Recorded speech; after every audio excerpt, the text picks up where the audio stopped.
dalam konteks perempuan, kadang ada beban-beban berganda, misalnya tadi karena ada stereotip bahwa dia itu nggak kompeten dalam dunia kerja, jadi dia harus kadang membuktikan 2 kali lipat supaya tadi bisa diakui atau supaya bisa mendapatkan promosi yang sama dengan laki-laki. Hai sahabat TCID, kalian sedang mendengarkan podcast Suara Akademia. Ngobrol seru isu terkini bareng akademisi. 1 Mei diperingati sebagai Hari Buruh, Sobat TCID. Everybody knows about that. Dan ya, ketika kita berbicara soal buruh gitu ya, nggak cuma di dunia aja, tapi juga di Indonesia begitu.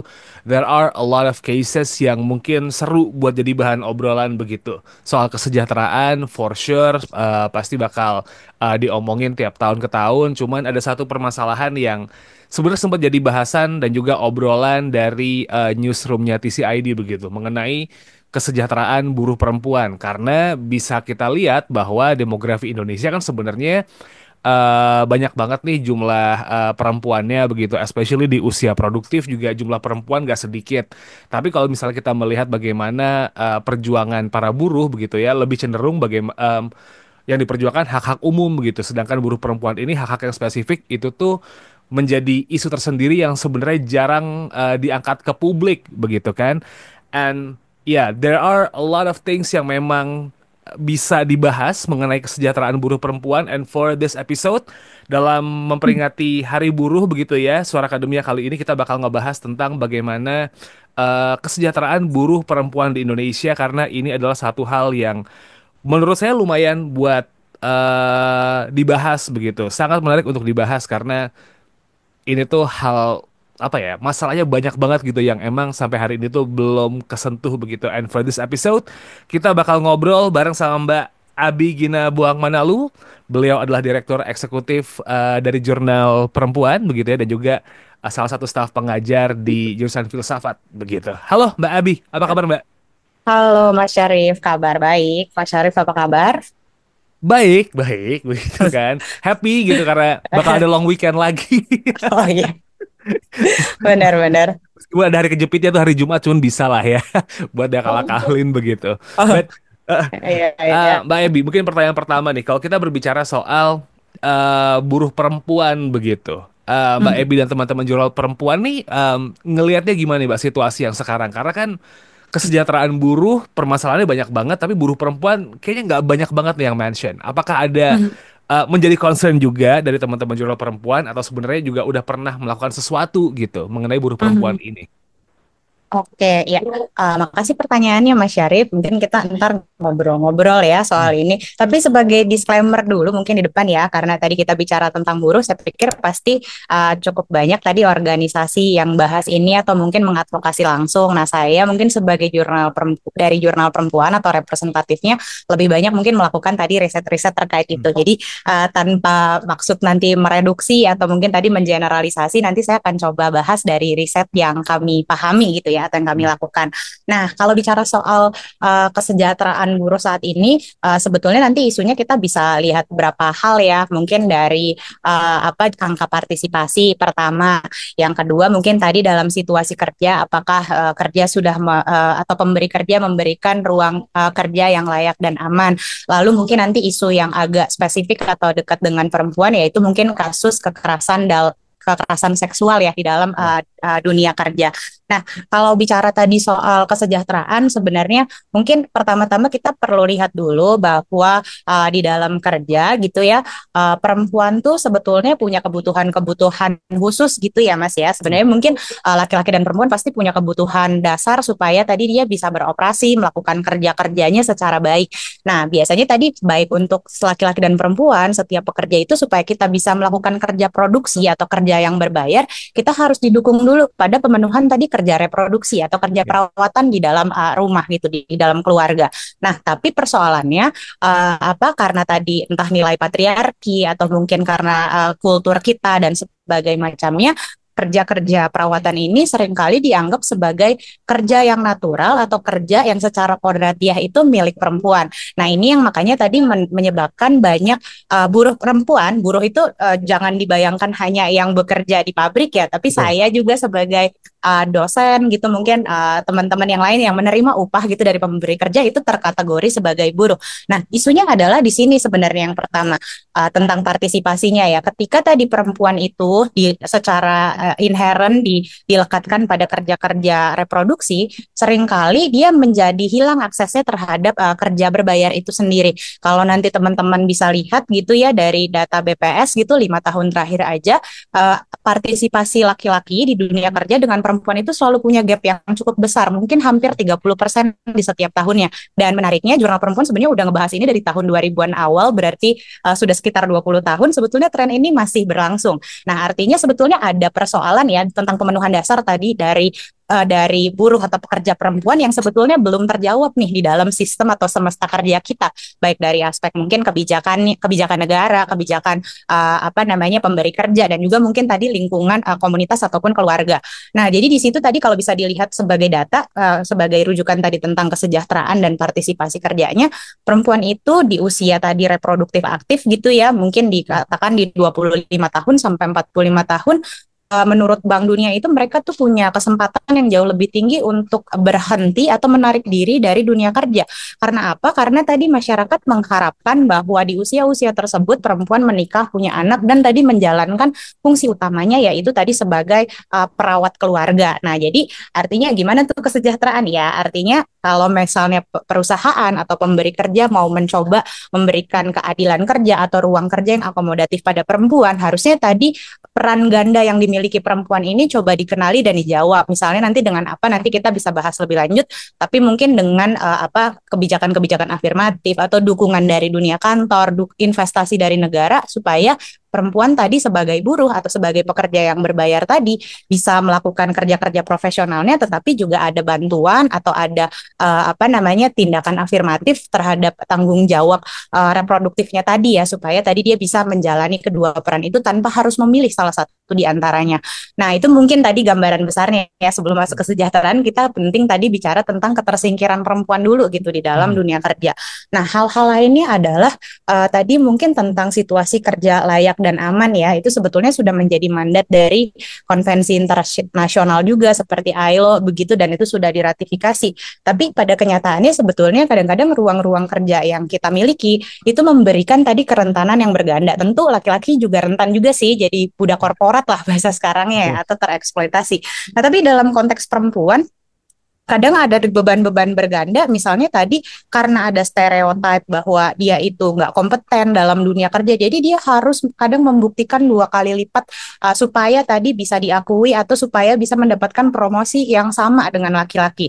Supaya buruh perempuan bisa memperpanjang kontrak, terus dia kemudian diiming-imingi atau bahkan dipaksa harus memberikan layanan seksual gitu kepada misalnya manajernya atau perekrutnya, atau di dalam hal lain juga kadang-kadang banyak misalnya kasus pelecehan seksual terhadap perempuan begitu ya, untuk karena ada relasi kekuasaan dan sebagainya, kira-kira seperti itu.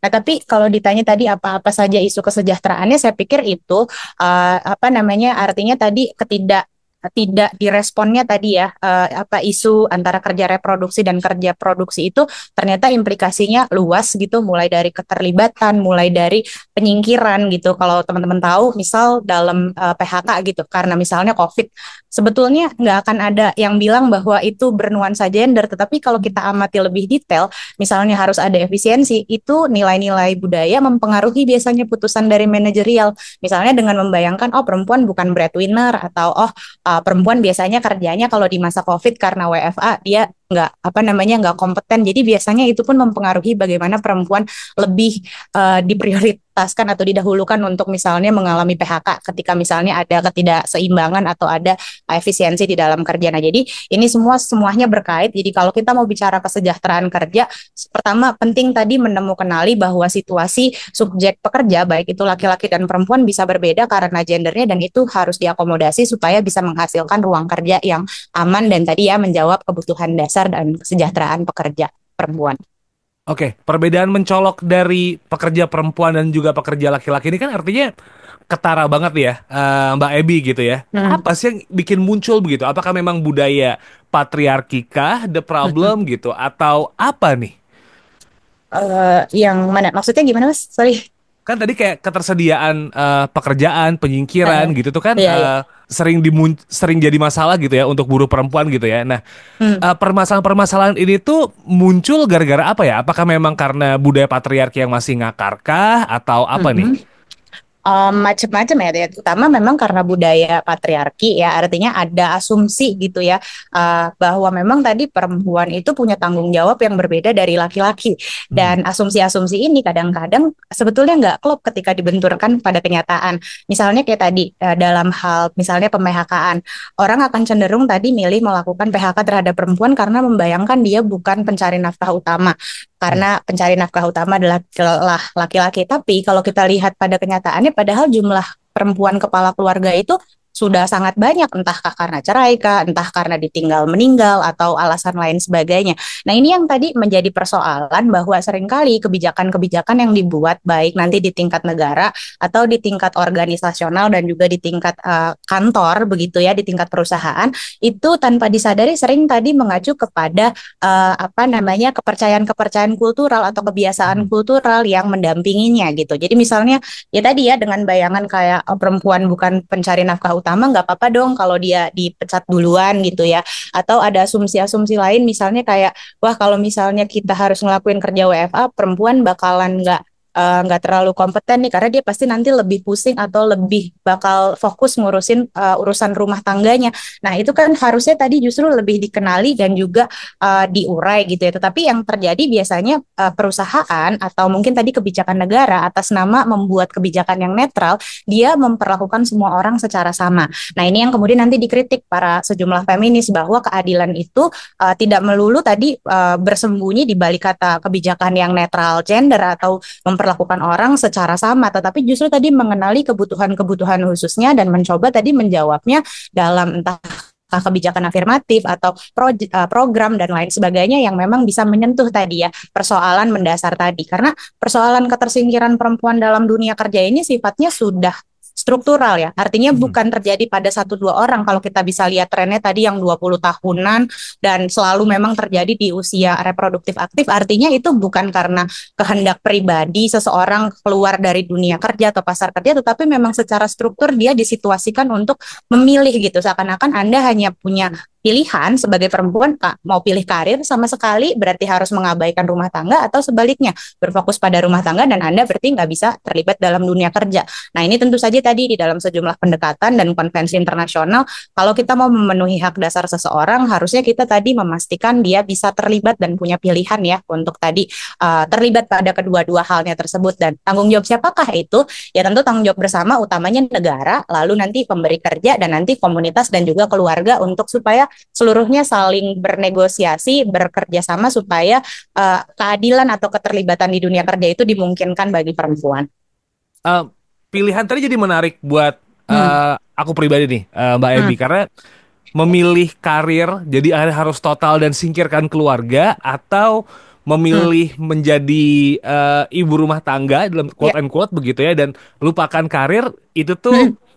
menjadi hal yang eh, lumayan bikin pusing begitu karena sebenarnya itu sudah jadi beban ganda dalam tanda petik untuk para buruh perempuan di luar sana begitu ya, pekerja Hmm. perempuan di luar sana begitu dan Betul. bekerja dan mengurus rumah tangga aja tuh kalau dibayangin kayaknya 24 jam nggak cukup kalau emang harus Hmm. istirahat yang Hmm. proper. Betul. Ini mempengaruhi kesejahteraan teman-teman pekerja perempuan nggak sih? Dan akhirnya Hmm. kadang-kadang jadi judgement, wah kalau orang udah banyak beban kayak gini nih produktivitasnya kurang nih gitu.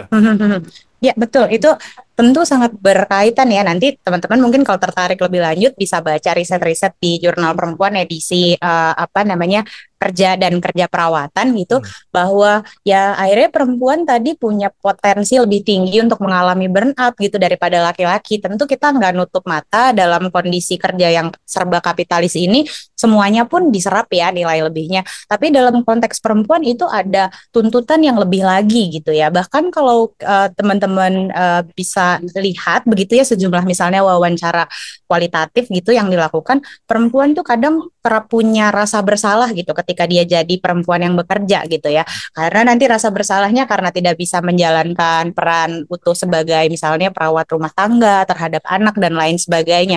Nah, ini yang jadi isu bahwa harusnya tadi peran perawatan ini kan juga sama pentingnya. Nah, maka untuk supaya perempuan bisa menjalani kedua-duanya tanpa harus memilih yang satu dan mengorbankan yang lain, ini dibutuhkan tadi dukungan dari negara, artinya negara melakukan investasi terhadap kerja perawatan, lalu juga tadi mendesak atau memastikan negara pemberi kerja atau perusahaan tadi tunduk juga pada prinsip yang sama, sehingga perusahaan tadi juga menjamin gitu bahwa perempuan bisa tetap bekerja secara optimal dan didukung gitu ya tadi untuk melakukan fungsi-fungsi perawatannya. Nah ya akhirnya seperti itu juga sih Mas, dari beberapa artikel-artikel atau riset yang kami baca, ada sejumlah juga perempuan yang merasa harus akhirnya memilih begitu ya antara harus kerja atau jadi ibu rumah tangga murni nih, karena tadi rasa-rasanya dia ketika di dunia kerja pun juga dipertanyakan terus begitu kan, mungkin sama teman-temannya emang itu dia kerja benar nggak sih. Makanya ada juga kan ya biasanya pemberi kerja yang nggak tulis secara literal tetapi dia punya favoritism gitu, jadi dia akan lebih pilih untuk mempekerjakan laki-laki dengan asumsi laki-laki bakal lebih efisien nih, dia kan nggak bakal cuti melahirkan, kalaupun dia punya istri melahirkan dia juga nggak bakalan terlibat-libat amat lah, dia juga nggak ada cuti menstruasi dan lainnya. Nah ini pada titik ini sebenarnya perannya sangat krusial adalah di negara, bagaimana dia punya kebijakan, punya undang-undang ketenaga kerjaan yang memastikan supaya aspek non diskriminatif itu menjadi prinsip kerja bersama gitu ya, kira-kira kayak gitu. Oke. Eh, jadi begini, kalau misalnya kita mencoba untuk mengurai permasalahan yang ada terjadi let's say dari tahun 2025 ke belakang gitu nih, Mbak Ebi gitu. Ini kan terkesannya perilaku diskriminatif untuk pekerja perempuan ini kan terkesan sistematis begitu ya, dari eh, regulasi dibuat seolah-olah gender neutral tapi sebenarnya justru malah merugikan pekerja perempuan begitu. Ya. Budaya patriarki yang bisa dibilang em, sering salah kaprah bagaimana harusnya memperlakukan pekerja perempuan di luaran sana. Habis itu gimana orang-orang kantor ngelihat. So actually this is sistematis dan itu root cause-nya, Mbak. Akhirnya kenapa Hmm. permasalahan pekerja perempuan tuh kayak nggak pernah ada habisnya gitu. Hmm. Ya, ya. Poin pertanyaannya apa, Mas? Nah, pertanyaan saya berikutnya nih, apakah memang ada ketakutan terhadap sanksi sosial dan juga ekonomi nih, Mbak? Karena kan Hmm. biasanya perempuan ini kan disuruh diem gitu dengan Ya, ya. diskriminasi ini. They cannot talk about this case. Bahkan Hmm. kalau kita ngelihat kampanye Hari Buruh pun juga mentok-mentok cuma di UMR begitu. Ya, Dan ya. juga kesejahteraan. Hmm. Isu-isu ini tuh jarang banget diangkat sama buruh-buruh perempuan gitu. Dan mengutarakan ini tuh kayaknya jadi hal yang jarang dan langka. Hmm. Apakah karena memang udahlah situasi budaya kayak Hmm. gitu, padahal ini jelas-jelas sistematis dan merugikan mereka, tapi suaranya nggak nyampe juga gitu ke publik nih. Hmm.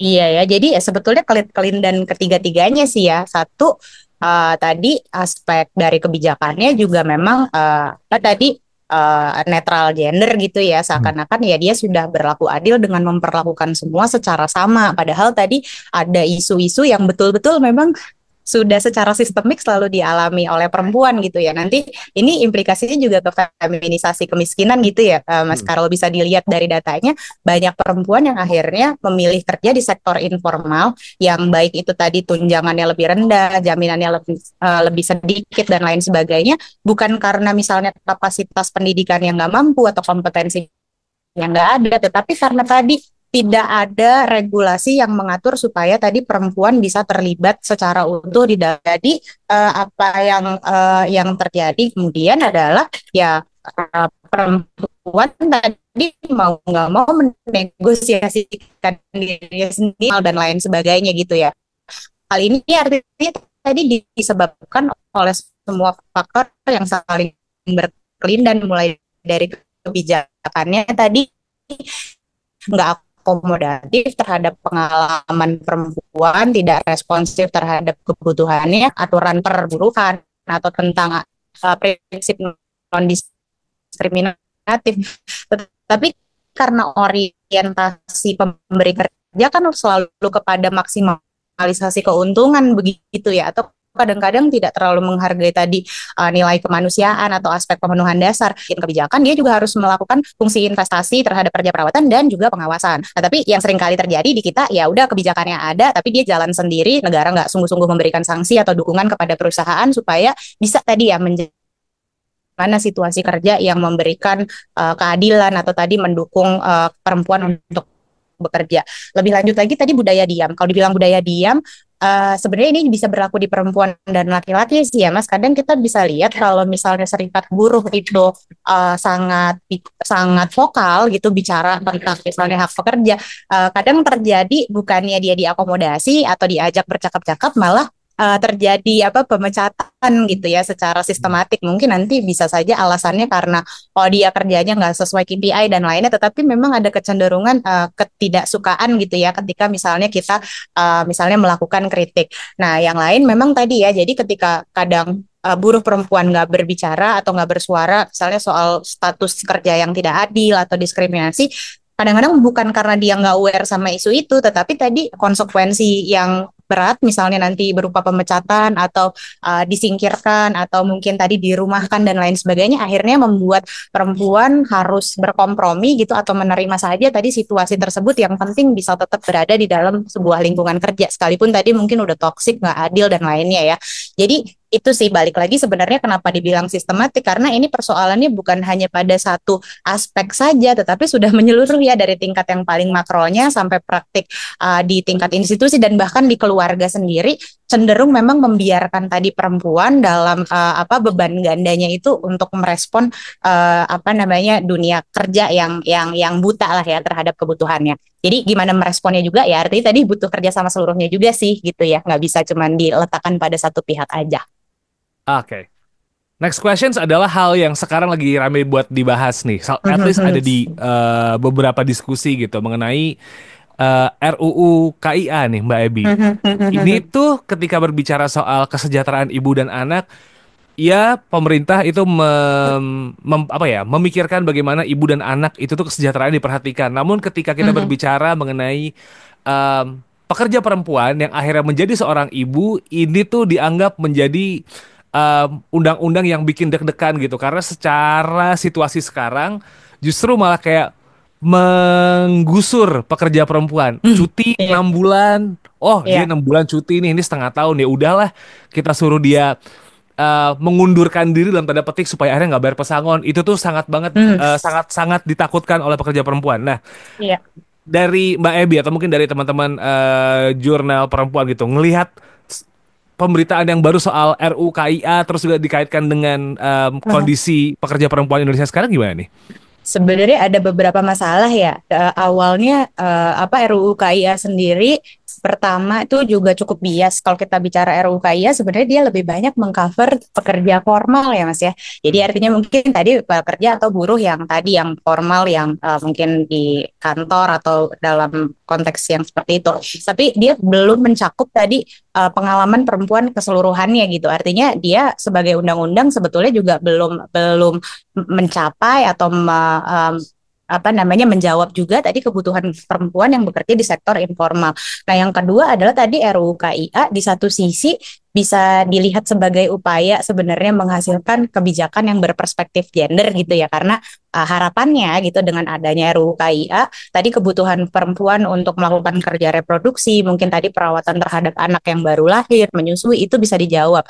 Nah, persoalannya adalah tadi kebijakan yang baik atau kebijakan yang sensitif gender itu seharusnya tadi melibatkan konstituennya tuh secara baik, dan juga tadi memastikan gitu kebijakan tersebut tidak dibuat secara sembarangan. Artinya kita harus lihat dulu nih dampak dari pembuatan sebuah kebijakan, apakah benar-benar mencapai targetnya yaitu melindungi, atau jangan-jangan justru membuat posisi seseorang menjadi lebih rentan. Tadi kayak Mas Syarif udah katakan misalnya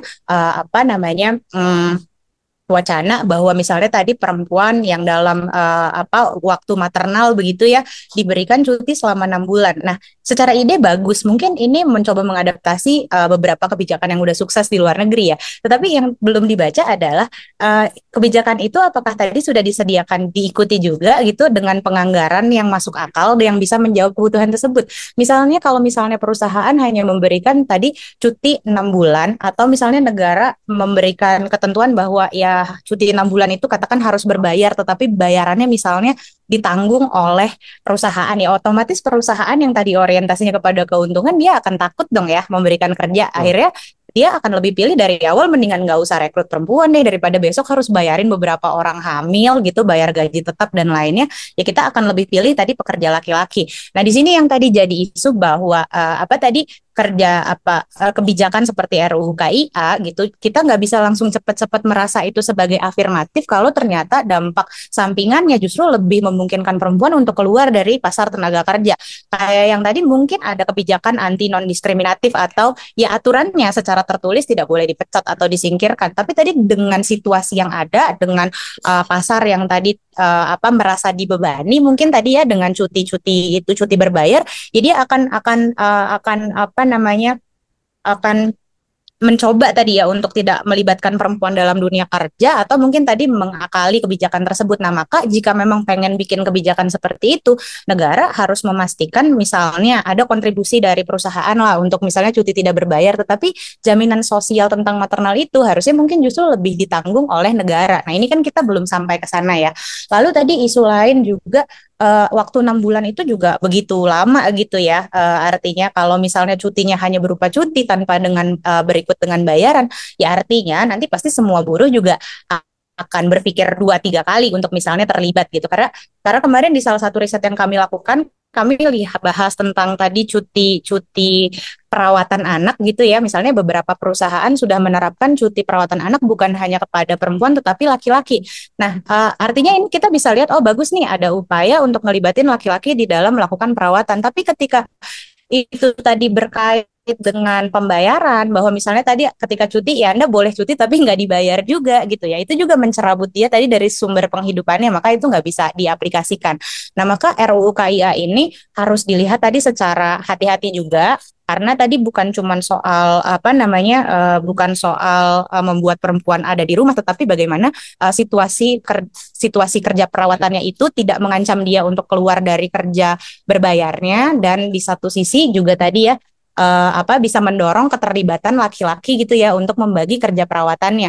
Nah, kalau tadi di dalam konsep RUU KIA kita hari ini, kalau nanti di breakdown pasal-pasalnya, itu masih banyak di dalamnya yang justru seperti memperkuat gitu ya, peran perawatan itu seakan-akan hanya milik perempuan saja. Padahal kalau kita lihat, ya kerja perawatan itu bisa dilakukan siapa saja, dan termasuk tadi merawat anak pun sebetulnya laki-laki sangat punya kompetensi untuk melakukannya.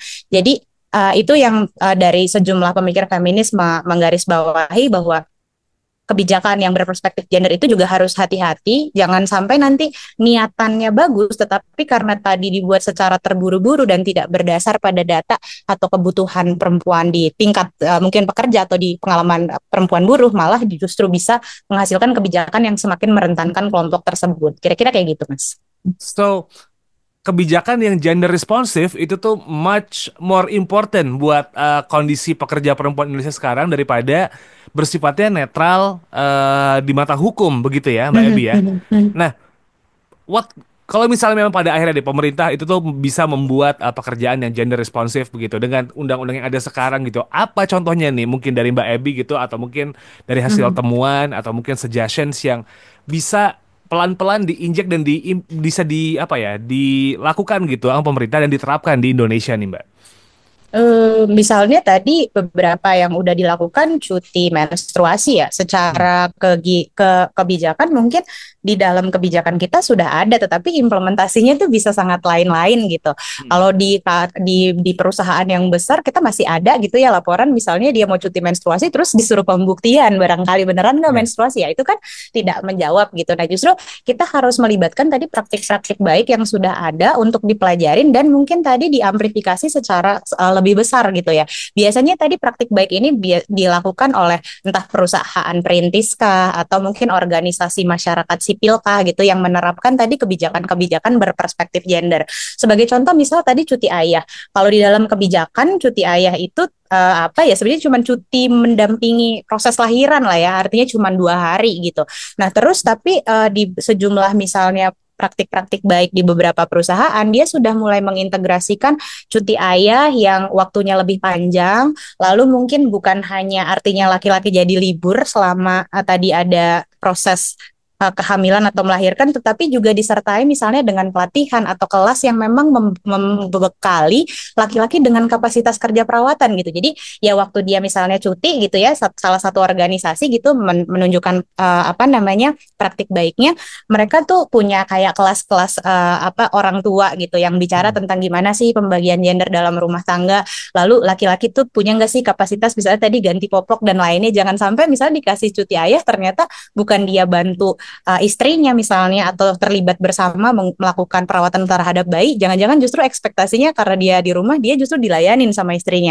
Nah, jadi untuk menghasilkan tadi yang kebijakan berperspektif gender artinya sebanyak-banyak mungkin tadi melibatkan mungkin tadi praktisi atau pengalaman-pengalaman konkret di tingkat akar rumput yang memang apa namanya bisa kita jadikan bahan refleksi, entahkah ini praktek baik atau ini tadi mengisi kekosongan di dalam tingkat kebijakan, karena kan kebijakan biasanya abstrak ya, jadi dia gagal gitu melihat apa realitas sosialnya apa. Nah, jadi itu selalu kebijakan itu tadi harus juga apa bersifat dari bawah ke atas juga gitu ya. Jadi maksudnya melibatkan pengalaman konkret sebagai pertimbangan untuk tadi menyempurnakan praktik-praktik kebijakan atau mungkin memperbaiki bahkan ya kebijakan yang sifatnya masih terlalu netral atau tadi gagal atau gagap membaca situasi apa faktual para buruh perempuan. Kira-kira itu. Oke, it's gonna be my last questions nih, Mbak Ebi gitu.